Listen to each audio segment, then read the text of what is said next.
Hello student, welcome back to another video of economics. I am Rajesh Sharma. देखिए student, जैसे कि आपको पता है प्रीवियस वीडियो में मैंने आपको उत्पत्ति वृद्धि नियम ये टॉपिक मैंने आपको पढ़ाया था, लेकिन आज की इस वीडियो में मैं आपको उत्पादन का पैमाना और पैमाने की बचतें ये हम आप पढ़ाएंगे। उत्पादन का पैमाना क्या होता है और पैमाने की बचतें क्या हैं और पैमाने की बचतों के टाइप्स आपको पढ़ाएंगे, राइट।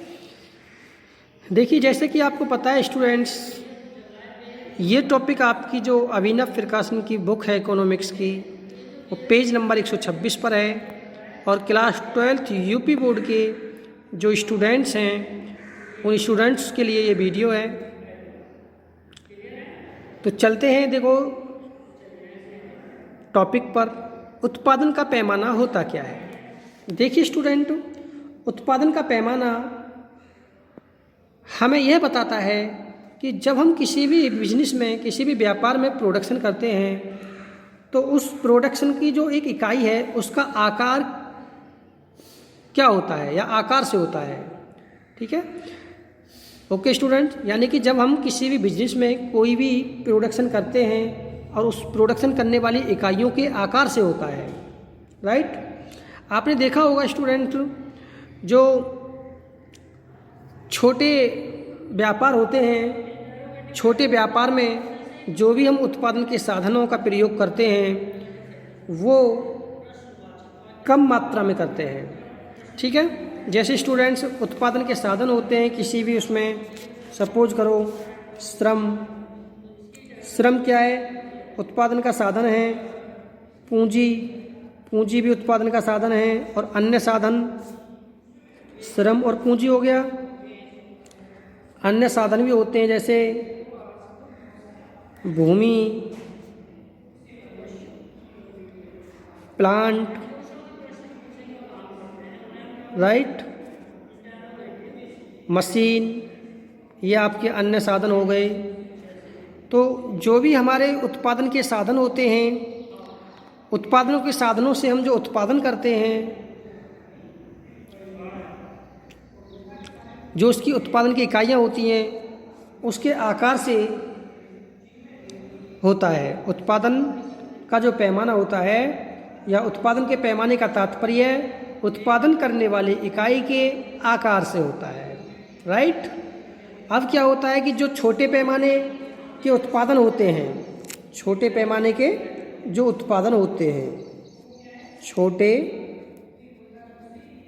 पैमाने के उत्पादन, देखिए स्टूडेंट, जो छोटे पैमाने के उत्पादन होते हैं उसमें श्रम और पूंजी तथा अन्य साधन कम मात्रा में ही प्रयोग किए जाते हैं। आपने देखा है, एक छोटा सा बिजनेस है, सपोज करो आप एक छोटा सा बिजनेस करते हो, तो छोटे से बिजनेस में जो आपकी श्रम लगेगी, पूंजी लगेगी या कोई भी अन्य साधन, भूमि, प्लांट, मशीन, ये सब कम मात्रा में प्रयोग किए जाएंगे। जबकि जो बड़े पैमाने के उत्पादन होते हैं, यानी कि बड़े स्तर पर जो उत्पादन किए जाते हैं, बड़े पैमाने के उत्पादन यानी कि जो बड़ी मात्रा में उत्पादन किए जाते हैं, उसमें श्रम, पूंजी और अन्य साधन अधिक मात्रा में लगते हैं। ओके स्टूडेंट्स, तो समझ में आया कि उत्पादन का पैमाना क्या होता है। उत्पादन का पैमाना हमें यह बताता है कि जो उत्पादन करने वाली इकाई है उसका आकार क्या है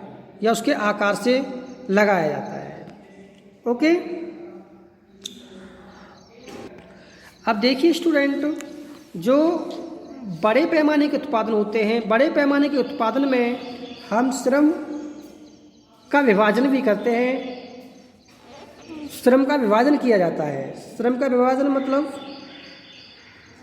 श्रम का विभाजन यानी कि प्रत्येक व्यक्ति का काम अलग अलग बांट दिया जाता है। श्रम का विभाजन का मतलब क्या होता है कि जो व्यक्ति जिस कार्य लायक है या प्रत्येक व्यक्ति का जो काम है वो अलग अलग बांट दिया जाता है।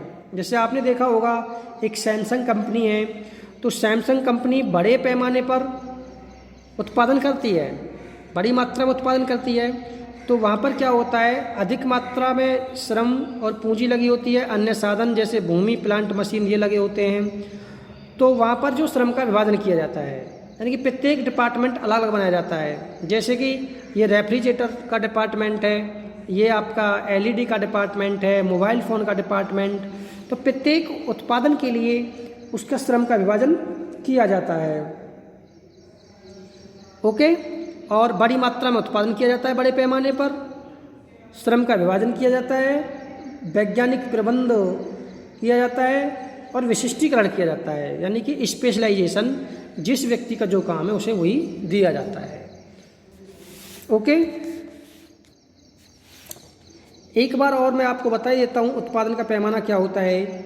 उत्पादन के पैमाने का तात्पर्य उत्पादन करने वाली इकाइयाँ के आकार से होता है कि जो हम उत्पादन कर रहे हैं उनका आकार क्या है।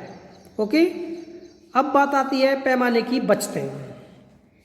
देखिए स्टूडेंट, पैमाने की बचतों का मतलब होता है कि जब हम बड़े पैमाने पर उत्पादन करते हैं तो बड़े पैमाने पर उत्पादन करने पर हमें कुछ बचत हो जाती है। यानी कि जितने बड़े पैमाने पर आप उत्पादन करोगे, जितना आप अधिक उत्पादन करोगे, उतनी ही आपकी लागत कम हो जाती है। और जैसे ही लागत कम होंगी तो आपकी जो उत्पादन में बचत निकल के आएंगी। आपने देखा होगा स्टूडेंट, एक बड़ा बिजनेस है और बड़े बिजनेस में हमने भूमि, प्लांट, मशीनरी और पूंजी ये लगा रखा है। तो जितना बड़ा व्यापार होता है उतने बड़े व्यापार में होता क्या है कि लागत कम हो जाती है ऑटोमेटिक। और लागत कम होने से क्या होगा, आपके पैमाने की बचत निकल के आ जाएंगी, इकोनॉमीज ऑफ स्केल निकल के आ जाता है। क्योंकि देखिए, जो एक छोटा बिजनेस होता है, छोटे बिजनेस में भी लागत आती हैं, लेकिन उसमें उत्पादन करने पर लागत अधिक आ जाती है। ठीक है। जबकि बड़े पैमाने पर होता क्या है कि कुछ लागत ऐसी होती हैं जो छोटे बिजनेस में भी सेम है और बड़े बिजनेस में भी सेम है। सपोज करो एक मशीन है आपकी, एक मशीन छोटे बिजनेस के लिए भी 1 लाख रुपए की है और बड़े व्यापार के लिए भी 1 लाख रुपए की है। तो आप बिजनेस आप छोटा करोगे तो भी 1 लाख रुपए का खर्चा हो गया और बड़ा बिजनेस करोगे तब भी 1 लाख रुपए हो गया। लेकिन जब आप बड़े पैमाने पर उत्पादन करोगे, बड़ा बिजनेस करोगे, तो आपका प्रोडक्शन अधिक होगा, उत्पादन अधिक होगा। और कॉस्ट क्या रही, कॉस्ट तो आपकी वही है, छोटे बिजनेस में भी 1 लाख है और बड़े बिजनेस में भी 1 लाख है। तो ऐसी स्थिति में कहाँ पे बचत आ गई, बड़े बिजनेस में।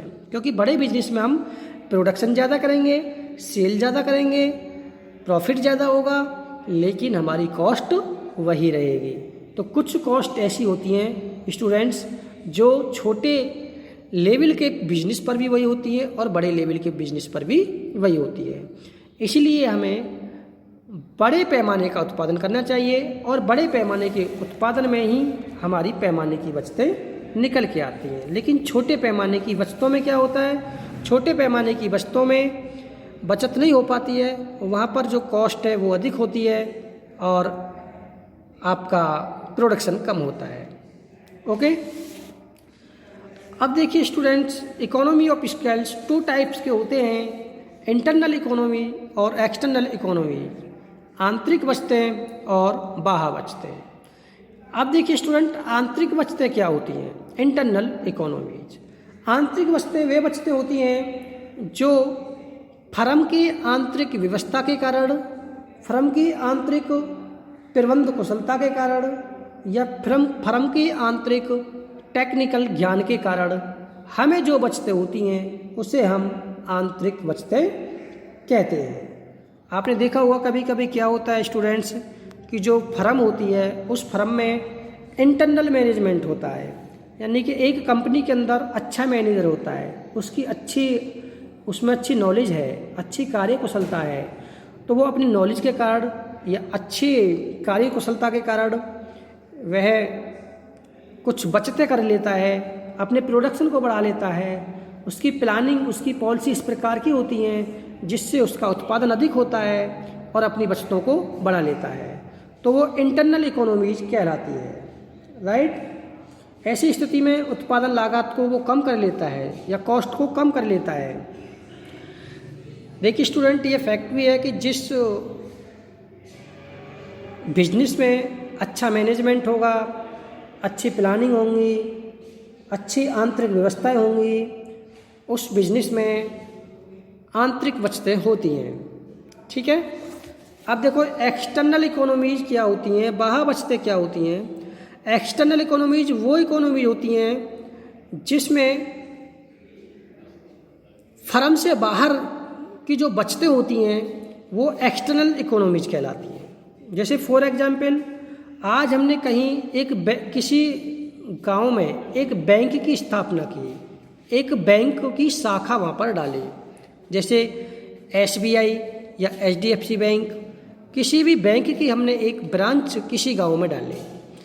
अब उस बैंक से जो हमें प्रॉफिट होगा वो क्या होगा, वो सारे बैंकों को होगा। जैसे HDFC बैंक का जो प्रॉफिट है वो सारे HDFC बैंक की जो ब्रांचेज हैं या जो उसका हेड ऑफिस है वो वहाँ तक उसका जो बचत का प्रभाव होगा, इफेक्ट होगा, तो वो एक्सटर्नल इकोनॉमीज होती हैं। ओके। कभी कभी होता है ना, जैसे कि स्टूडेंट्स हम प्रोडक्शन कर रहे हैं, उत्पादन कर रहे हैं, लेकिन क्या हुआ हम अंदर अच्छा प्रोडक्शन कर रहे हैं, लेकिन कभी कभी क्या है कि हमारे जो मार्केट है, मार्केट में हमारे कस्टमर ऑटोमेटिक ज़्यादा बन गए किसी भी कारण से, तो वहाँ हमारी सेल ज़्यादा हुई, तो वो आपका एक्सटर्नल इकोनॉमीज होगा। तो एक्सटर्नल इकोनॉमीज वो इकोनॉमी होता है जो, देखिए स्टूडेंट यहाँ पे भी आपका लिखा हुआ है, यहाँ से आप पढ़ सकते हो कि बाह्य बचतें वे बचतें होती हैं जो अनेक फर्मों या उद्योगों के समूह के उत्पादन के पैमाने में वृद्धि के परिणामस्वरूप अनेक फर्मों या उद्योगों को प्राप्त होती हैं। जैसे ब्रांचेज होती हैं ना फर्म की, हमारी एक शाखा नोएडा में है, एक शाखा दिल्ली में है, एक शाखा हमारा सपोज करो अलीगढ़ में है और हेड ऑफिस हमारा कोलकाता में है। तो क्या होगा, एक ब्रांच में जब प्रॉफिट होगा तो वो सारे ब्रांचेस को उसका श्रेय जाएगा और सारे ब्रांचेस पर उसका इफेक्ट होगा, तो वो एक्सटर्नल बचतें कहलाती हैं। राइट। तो देखिए सभी स्टूडेंट आपकी बुक से मैं आपको यहाँ दिखाई देता हूँ जो टॉपिक आज हमने पढ़ाया है, यहाँ से आप इसको नोट्स कर सकते हैं, समझा मैंने आपको दिया ही है। ये टॉपिक आपको देखिए, उत्पादन का पैमाना आपको दिखाई दे रहा है क्लियर, पैमाने की बचतें, यहाँ पर आपको आंतरिक बचत का टॉपिक आपको दिखाई दे रहा है, और ये आपको दिखाई दे रहा है यहाँ पर बाह्य बचतें। तो आज के लिए इतना ही, कल हम आपको बताएंगे इसी वीडियो में, नेक्स्ट वीडियो में, आंतरिक बचतों के कारण और बाह्य बचतों के कारण। Okay students, thank you.